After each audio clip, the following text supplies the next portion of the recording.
bem-vindo, ministro. Se precisar usar o púlpito, fica disponível. Bom, boa tarde. Pensei que ia ter pelo menos uma apresentaçãozinha, viu, velho? Bom, boa tarde. Boa tarde, gente. Tá fraco. Boa tarde. Bom, primeiro eu queria cumprimentar a todos e a todas, dizer da importância desse momento, desse evento, agradecer o convite por poder participar. Eu estaria aqui pela manhã na abertura, mas, infelizmente, tive um evento em São Paulo, mas logo que acabou, corri para cá para poder participar aqui desse importante evento. Queria cumprimentar aqui o Zezil Sobral, vice-governador do Estado de Sergipe, aqui presente, cumprimentar a secretária de Educação do Distrito Federal, a Élvia. Eu a encontrei ali fora, não sei se ela está aqui dentro, mas cumprimentá-la. Cumprimentar a secretária do meu querido Estado do Ceará, Eliane Estrela, aqui presente. Cumprimentar o secretário de Educação do Estado do Paraná, o Rony Miranda, aqui presente. Cumprimentar o secretário da Educação do Estado de Tocantins, o Fábio. Cadê o Fábio? Está ali. Cumprimentar também aqui o nosso secretário de Educação da do Estado de São Paulo, aqui presente, Feder. Obrigado, Feder. E cumprimentar aqui, dizer que me acompanha aqui a minha secretária de Educação Básica, a Kátia Schweinkart. Bom, em nome, mas eu queria mesmo pedir uma salva de palmas a todos vocês. Oi. Esqueci o estado mais bonito aqui, depois do Ceará, Rio Grande do Norte. A nossa secretária, salva de palmas para ela também. Enfim, em nome dos secretários e secretárias, queria cumprimentar todos. O Alain. Alain, desculpa, Alain, o nosso querido secretário, uma salva de palmas, nosso querido Mato Grosso. Bom, a minha presença aqui hoje, vocês sabem que eu recebi a honrosa missão do presidente Lula me convidou para assumir a parte que eu considero mais importante de uma nação, que é a educação, e que é um desafio enorme, principalmente nos últimos anos que nós vivemos no Brasil. E eu digo isso, quem me conhece sabe que eu não faço a crítica pela crítica, mas o Ministério que teve um pouco ausente do diálogo com os entes federados, porque o papel do MEC, para mim, é esse. O papel do MEC o MEC ele não executa a política lá na ponta da educação básica. Quem executa são os municípios, são os estados.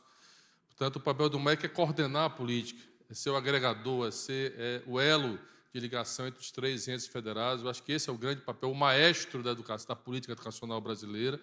Para mim, esse é o papel do Ministério da Educação de um país. E repito que venho de um estado onde a gente tem uma experiência importante, que começou lá antes mesmo de eu me tornar governador do estado, pelo ex-governador Cid Gomes, pela Isolda, que foi a minha vice-governadora, foi secretária de Estado, veio comigo para o Ministério da Educação. E é uma experiência que foi construída por várias mãos, com professores, educadores, o apoio de várias instituições não governamentais, que, inclusive, muitas delas estão aqui presentes, são responsáveis por esse evento de hoje, e que alcançou resultados importantes para a educação do país. E tudo isso começou porque o papel do Estado, a nível de governo do Estado, lá no Ceará, era educação no ensino médio. Quase 100% da educação fundamental estão nos municípios. Isso é um processo que foi construído lá ao longo do tempo.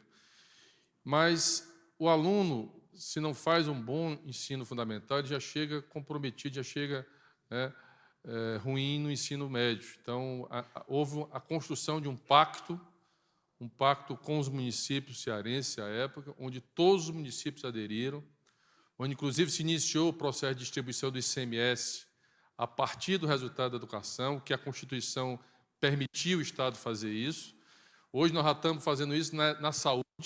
Há 3 anos atrás nós implantamos esse mesmo critério da distribuição do ICMS da educação, que lá no Ceará são 18%, hoje lá 15% do ICMS também é de acordo com indicadores da saúde. Porque é a mesma lógica, se você não tem um bom ensino fundamental, o aluno já chega comprometido no ensino médio. Se você não tem uma boa atenção primária, preventiva, nos postos de saúde, na atenção básica, também a pressão no setor secundário e terciário da saúde também é enorme. Então, é a mesma lógica, né, de fazer o pacto federativo, a parceria federativa, de cumprir metas, de reconhecer os bons resultados, de colocar indicadores, de mensurar, de medir.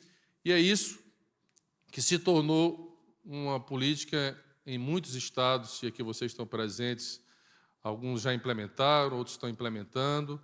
E a partir dessa experiência que vários estados reconhecem, vocês reconhecem como alfabetizadores, como processo, como entes desse processo, quando nós chegamos ao Ministério, uma das primeiras ações, além de reconstruir várias políticas que foram desmontadas no Ministério, recompor o reajuste da merenda escolar, que há 6 anos não foi reajustado, de recompor os orçamentos das universidades que foram cortados, dos institutos federais, de retomar as obras paralisadas e inacabadas, quase 4.000 obras nesse país, de reconstituir o Fórum Nacional de Educação, de rediscutir e avaliar e fazer uma consulta sobre a questão do novo ensino médio, enfim, fazer uma série de ações e planejar o futuro.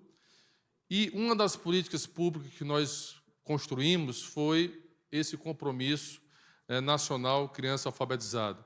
Uma decisão do presidente da República de colocar isso como uma prioridade, porque todos nós já sabemos, não preciso eu aqui repetir, de que todas as evidências já mostraram que quando uma criança aprende a ler e escrever na idade certa, o rendimento, o histórico curricular acadêmico dele ao longo dos anos do ensino fundamental, diminui a evasão, diminui a reprovação, diminui o abandono.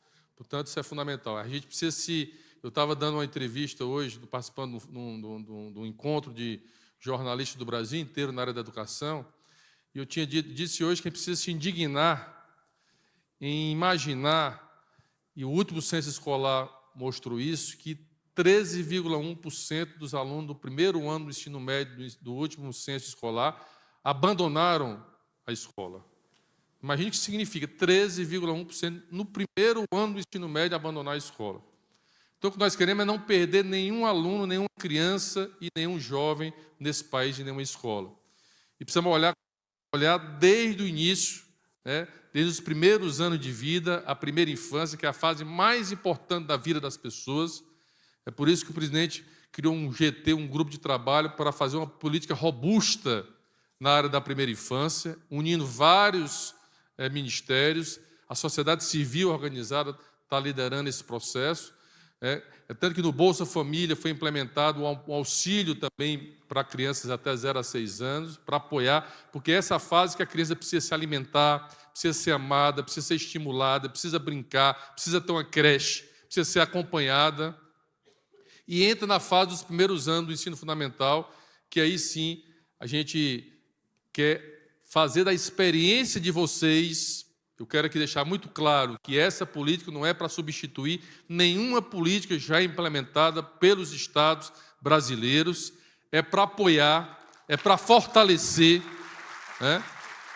A política tem que ser dos estados e municípios, tanto que nós passamos meses discutindo com a Undime, com o Concede, ouvindo, e eu vou fazer um pouco uma apresentação aqui do programa. Quem não conhece ainda vai passar um pouco a conhecer, e aí eu vou falando um pouco, procurar ser bem objetivo, não vou me detalhar muito, mas para que vocês entendam de onde surgiu, de onde partiu, e a ideia é transformar essa experiência, que já existe em vários estados do Brasil, numa política nacional. Porque o Brasil é um país muito desigual, e o Brasil também é muito desigual na questão educacional. Se você for pegar distorção em idade série, é impressionante as distorções que varia de 6% no estado a mais de 30% em outro. Se você for pegar conectividade, você vai ver regiões ter mais de 80%, quase 90% de conectividade nas escolas e outro ter metade. Então, da mesma forma, são os indicadores do IDEB. Enfim, então há uma distorção, uma desigualdade educacional também em infraestrutura, na região da Amazônia, que sofre muito, porque lá há um custo amazônico diferenciado do restante do Brasil. Nós precisamos reconhecer isso, o custo de alimentação, o custo de transporte, o custo de construção civil. Tem regiões que é muito mais difíceis, a inclusão de populações que precisam ser incluídas nessa questão do sistema educacional, indígenas, quilombolas, ribeirinhos, enfim. Esse é um processo, mas eu parto do princípio que nenhuma política pública ela tem êxito, ela consegue alcançar os seus objetivos sem ser construída coletivamente, principalmente envolvendo os municípios e envolvendo os estados. Portanto, esse é o princípio básico de qualquer política e essa orientação que o atual Ministério da Educação tem dado, tem colocado para todos os entes federados nesse país. Então, o compromisso parte de indicadores que, às vezes, nos envergonha quando a gente vai ser comparado com outros países do mundo inteiro. Repito, isso piorou por conta da pandemia, que é outro também desafio enorme nosso, recuperar os prejuízos causados à educação por conta da pandemia. Então, o Brasil, no último SAEB, ele mostrou que 61,3%, cerca de 1,7 milhão de crianças, apresenta baixo desempenho em língua portuguesa no SAEB. Então, isso... E quando a gente foi ser comparado pelo PIRS com 56 países avaliados, nós estamos entre o quarto pior do mundo. Então, veja o cenário. Saiu agora também um relatório da OCDE mostrando que o Brasil investe... Veja as nossas distorções. Nós estamos falando aqui do ensino básico. Nós investimos 1/3 do que a média dos países da OCDE investe na educação básica. E na educação superior, o Brasil está dentro da média da OCDE. Então, o grave problema hoje que nós estamos enfrentando em termos de investimento no Brasil é em relação à educação básica. O nosso percentual também de ensino técnico profissionalizante, muito aquém do que nossos objetivos, inclusive do Plano Nacional da Educação. Então, uma série de indicadores que mostram que o Brasil precisa acelerar, precisa andar mais rápido, com qualidade, para que a gente possa garantir uma educação de qualidade aos nossos crianças e jovens desse país. Isso é o tempo que falta, é o tempo que eu já andei, não? 27,55, só está passando para mim aqui. Bom, então vou procurar ser mais rápido. Bom, o objetivo O Wellington está aqui? O ministro Wellington Dias, uma salva de palmas aqui para ele. Vem para cá ficar aqui comigo. Fica aqui comigo, Wellington. Você vai me dar força aqui. Quebrar aqui o protocolo, convidar o Wellington para ficar aqui ao meu lado aqui. Até porque vou fazer uma homenagem ao Piauí. Eu tive lá recentemente lançando esse compromisso, tudo bom? Lançando a Escola Tempo Integral e a pactuação pela retomada das obras. E fiz uma homenagem porque o Piauí tomou uma decisão importante. O Piauí hoje é o estado do Brasil que tem o maior número de matrículas do ensino médio, tempo integral, técnico profissionalizante do país, é o estado do Piauí, no ensino médio. Isso é uma decisão importante porque quando a gente implementa o ensino técnico profissionalizante, a gente atrai mais o jovem, garante a permanência dele mais na escola, dá uma formação a esse jovem. Portanto, Wellington, parabéns aí pela decisão do Piauí.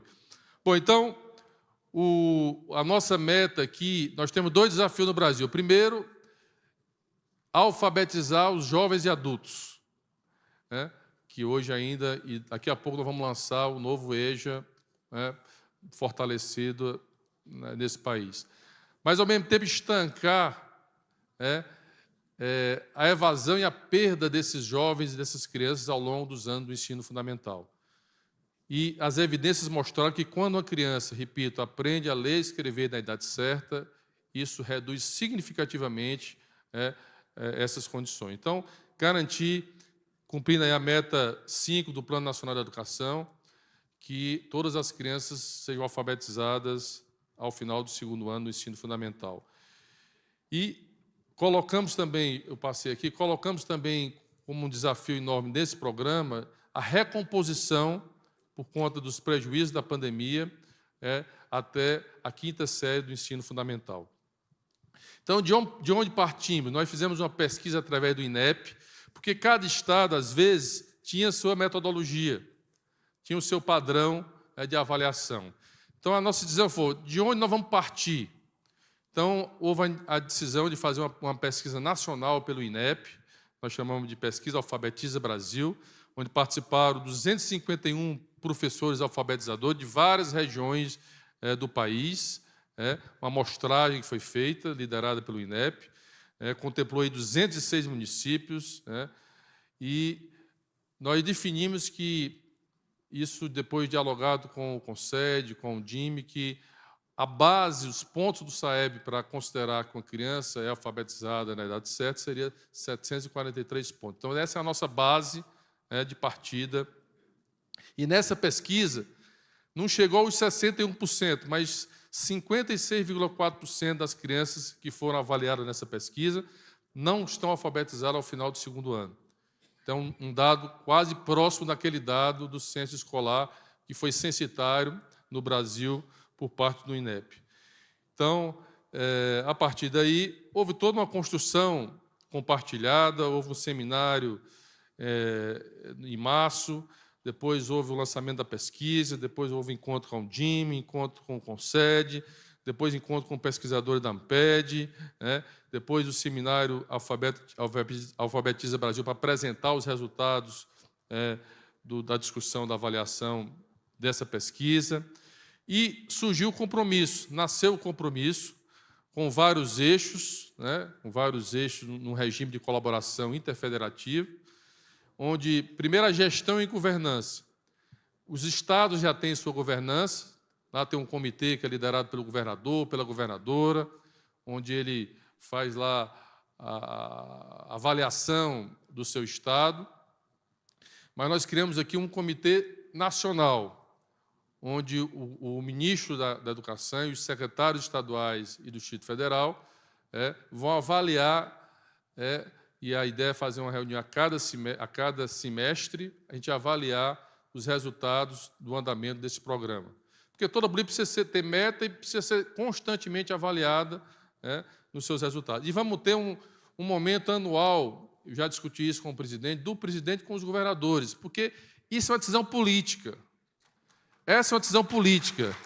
Não há outra justificativa a não ser dizer que é decisão política do governador, do prefeito, do presidente, do secretário, do ministro, decidir investir em programas como esse, investir na educação. Então, a ideia é ter também, nós estamos só construindo o desenho com a presença do presidente, para mostrar a importância da autoridade maior do Brasil com esse tema, um eixo de formação continuada, focado na alfabetização, infraestrutura física e pedagógica, a gente não pode cobrar que uma criança seja alfabetizada estudando numa escola que tem a mínima infraestrutura.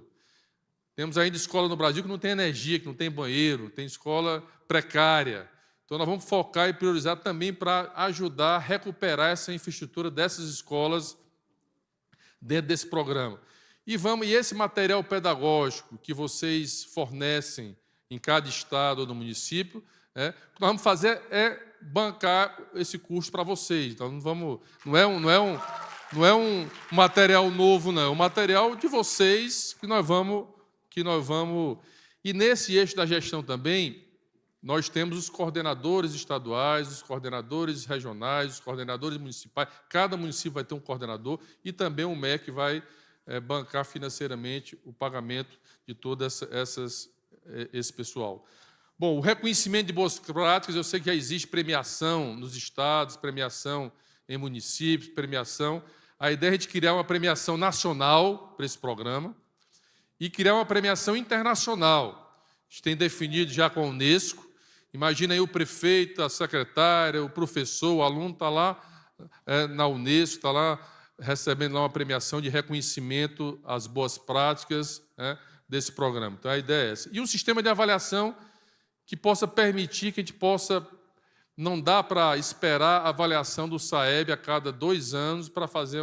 Precisamos ter avaliações mais periódicas para corrigir o rumo da política, o rumo da ação. Então, nós também vamos financiar e vamos, inclusive, com fluência e leitura também, as avaliações nesse programa. Bom, então aí eu já falei um pouco como o MEC vai apoiar cada ação. São 27 bolsas para articuladores estaduais da educação e 27. Houve uma reivindicação da Undime para, ao invés de ser um coordenador estadual apenas do Estado, tivesse também um representante dos municípios. Então, são 2 coordenadores estaduais, nós incluímos. Vão ser 1.890 coordenadores. Esses já foram até nomeados, escolhidos, estão, né, Cátia? E vão ser 1.890 coordenadores regionais e 5.568 coordenadores. Cada município também terá um coordenador municipal. E isso quem define são vocês. Eu sei que muitos estados já têm um coordenador estadual, já têm um coordenador municipal, já têm então vão permanecer, apenas o Ministério vai apoiar o trabalho de vocês. Formação, nós vamos viabilizar recursos para a formação nessa área. A infraestrutura, já falei um pouco, o reconhecimento de boas práticas, o sistema de avaliação. Então, um pouco o que o MEC... O nosso compromisso o foco é na alfabetização do 1º e 2º ano do ensino fundamental, 6, 7 anos, mas nós vamos complementar na consolidação da alfabetização que vai até a 5ª série, até o 5º ano do ensino fundamental, exatamente para recompor o prejuízo da pandemia que causou nos nossos alunos aqui no Brasil. Então, é uma governança e gestão política que envolve os comitês estratégicos, eu já falei um pouco, o Comitê Estratégico Nacional, o estadual, que já existem, as comissões técnicas nacionais e comissões técnicas estaduais, desse compromisso, uma integração, uma liderança política que precisa ter em cada estado, em cada município. Vocês sabem a importância de ter um prefeito, uma prefeita, um governador, uma governadora, que assuma esse compromisso, que lidere esse processo. Também eu falo da importância de uma diretora de escola liderar, do secretário e da secretária liderar esse processo, colocar isso como foco, como meta, como prioridade de uma política pública do Estado ou de um município. Então, isso é fundamental nessa integração. Bom, aí o nosso desejo, que progressivamente a gente espera que esse sistema de ensino possa avançar e se estruturar em 3 pilares. Uma equipe técnica dedicada à política de alfabetização. Já tem estado que tem lá uma área na Secretaria de Educação só para alfabetização. Criou uma estrutura para isso. Então, ele tem uma equipe só para isso, que priorize no orçamento dele, do Estado ou do município, essa questão da alfabetização, e normas consolidadas no sistema de ensino, com ação articulada com os Conselhos Estaduais da Educação, que definem as políticas estaduais da educação aqui presentes. Bom, estava falando de presente, mas eu queria cumprimentar aqui o ex-presidente da Undime aqui presente, conosco aqui hoje. Bom, vou passar um pouco aqui, muito detalhe que fizeram aqui. Aqui é um pouco o que aconteceu. Nós estamos hoje, e eu queria aqui pedir uma salva de palmas. 100% dos estados já aderiram a esse programa e 97,1% dos municípios. Eu estou pedindo aqui para o pessoal saber quais são os municípios que estão faltando, para a gente poder ligar, para a gente aderir, porque a ideia, gente, é criar um grande pacto nacional em relação a isso. A gente construir isso juntos. E eu sei que o trabalho das entidades não governamentais, os que hoje dão apoio, dão suporte, é fundamental nesse processo. A ideia é que a gente possa todos nos unirmos com um único objetivo, de garantir a qualidade e a melhoria da aprendizagem das nossas crianças nesse país. Então, eu fiquei muito feliz que, em pouco tempo, praticamente quase a totalidade dos municípios e estados brasileiros já aderiram ao programa. Então, está nesse processo da construção dos planos de ação do território, os articuladores já foram nomeados, eu participei da nomeação desses articuladores, que estão passando por formação, por qualificação. Então, aí um pouco o histórico, não vou detalhar muito. Então, está um pouco e as ações futuras que serão realizadas. Nós vamos a adesão dos planos de ações territoriais estaduais, pelos municípios, a indicação dos articuladores, estão faltando, nós só indicamos até agora os articuladores estaduais, A liberação dos recursos via plano de ações do PAR, nós vamos liberar agora, em novembro, para a questão da formação e da compra de material impresso, né, o material pedagógico. Então, nós já estamos com recurso garantido para esse programa, deixar isso muito claro para vocês, isso é uma prioridade do Ministério. Nós vamos estar disponibilizando, através do PDDE, Programa Dinheiro Direto na Escola, os recursos, porque cada escola, cada sala de aula vai ter aquele cantinho da leitura, né, construído lá com... Então, nós vamos liberar agora o recurso para que cada escola implemente o seu cantinho da leitura nas suas escolas. Está sendo em elaboração pelo INEP a proposta da meta, porque nós vamos precisar definir uma meta. E isso nós vamos pactuar todos nós conjuntamente. Qual será a nossa meta para o final de 2024, qual será a nossa meta para o final de 2025, 2026, né? Para que a gente possa alcançar aí uma meta que a gente possa chegar aí ao ideal, né? A premiação, nós estamos fechando a premiação, nós vamos ter, repito, a premiação a nível nacional, mas estamos finalizando o desenho com a Unesco da premiação internacional. Acho que é importante, é o reconhecimento do trabalho dessas escolas, desses municípios, desses estados. E, para mim, isso é uma das coisas que pesa muito e vale muito. E o empoderamento. Quando eu estou dando esse exemplo do Ceará, mas tem vários exemplos aqui, do Piauí, de Goiás, de Rio Grande do Norte, do Pernambuco, enfim. Mas quando a sociedade ela se empodera desse projeto, quando os professores, diretores, prefeitos, isso é um orgulho tão grande para o município, para a cidade. Cumprimentar aqui o nosso secretário da Paraíba, o Robertão, conhecido como Robertão, mas, portanto, uma política ela não pode, primeiro, como eu falei, construir de cima para baixo. Ela precisa ser construída horizontalmente, com a participação de todos, e empoderada, para que, independente das mudanças, ela possa continuar. Independente do governador que vem, independente do prefeito que vem, ela possa continuar. Ser uma política de Estado, né? Portanto, isso é fundamental nessa construção. Bom, e a realização de avaliações de leitura e de avaliações diagnósticas formativas, já em 2024, nós vamos querer já financiar e bancar essas avaliações. Bom, a gente está prevendo aí, para esses 4 anos, 3 bilhões de reais em investimento, que também tem equipamento, tem infraestrutura que nós vamos repassar para estados e municípios, mas dizer que eu quero sempre deixar registrado, e a minha vinda aqui hoje foi com esse objetivo, de dizer que o Ministério da Educação não quer substituir nenhum programa que vocês estão implementando nos seus estados ou nos seus municípios. O que nós queremos é apoiar, é estimular e incentivar os estados que não implementaram e apoiar os estados, seja no estágio que estiver, apoiar os estados que já implementaram essa política. Portanto, deixar isso muito claro e continuar essa parceria importante com as instituições não governamentais que têm apoiado os estados e os municípios, a quem eu queria aqui pedir uma salva de palmas pelo trabalho que eles vêm realizando. As fundações de apoio são especialistas, são estudiosos, que têm estimulado algumas políticas que têm sido exitosas, de experiências que têm sido exitosas. Não adianta a gente inventar a roda.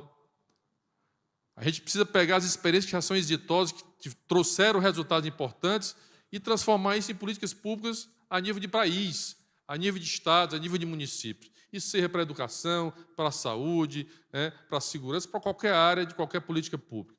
Então, é dizer que os recursos estão garantidos. Isso vai se complementar também, se complementa com outro programa que nós lançamos, que é o programa de escola tempo integral, que não é só aumentar o tempo da escola, é uma escola que seja integrada, é uma escola que integre a escola com a comunidade, o estudante com a família, que possa dar oportunidade para uma criança ter esperança.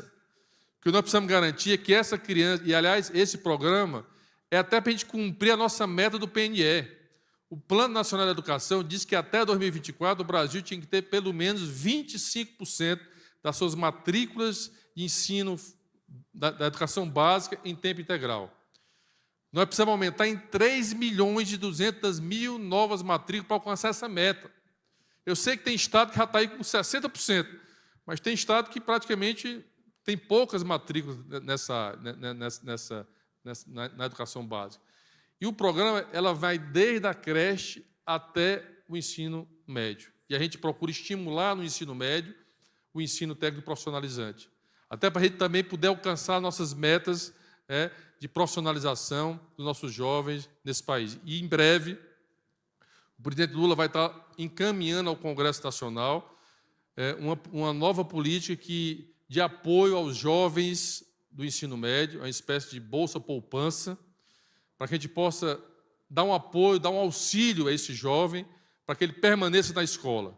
A gente não quer perder nenhum jovem, principalmente no ensino médio, que é uma fase que, às vezes, exige do jovem trabalhar para ajudar a família, por conta das necessidades. Portanto, nós vamos implementar essa política como um dos mecanismos para a gente poder estimular a permanência do jovem na nossa escola. Então, esse é um processo, repito, esse é um processo, e eu, para encerrar aqui as minhas palavras, dizer que, para mim, é um orgulho muito grande, juntamente com essa equipe preciosa, como temos aqui ao meu lado o ministro Wellington Dias, que temos trabalhado juntos no programa Bolsa Família, que uma das condicionalidades do Bolsa Família é a presença do jovem na escola, é a vacinação da nossa criança, do nosso jovem.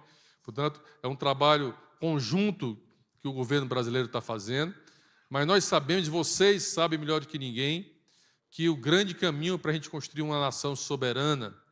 Saiu agora um relatório hoje que o Brasil diminuiu 7,4% a sua produção científica em 2022 comparado com 2021.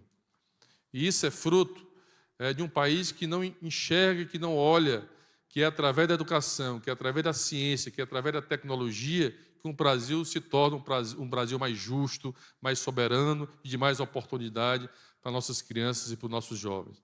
Então, nós perdemos aí, nós estamos nos 51 países avaliados em termos de produção científica, nós ficamos em último lugar no Brasil, em 51 países avaliados.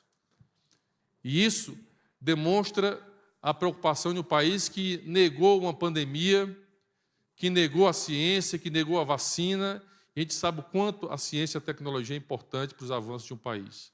Então, nós estamos falando aqui de garantir, porque nós todos aqui estamos numa passagem, e é garantir que a gente possa construir um país melhor para os nossos filhos, para os nossos netos, e não há outro caminho a não ser através da educação de qualidade para nossas crianças e para os nossos jovens nesse país. Não é justo um filho de um pobre não ter direito de ir para uma boa escola. Não é justo que um índio, um quilombola, um negro não tenha, porque quando a gente vai comparar o resultado de qualidade da educação entre negros e brancos, a gente vê a distorção e a diferença.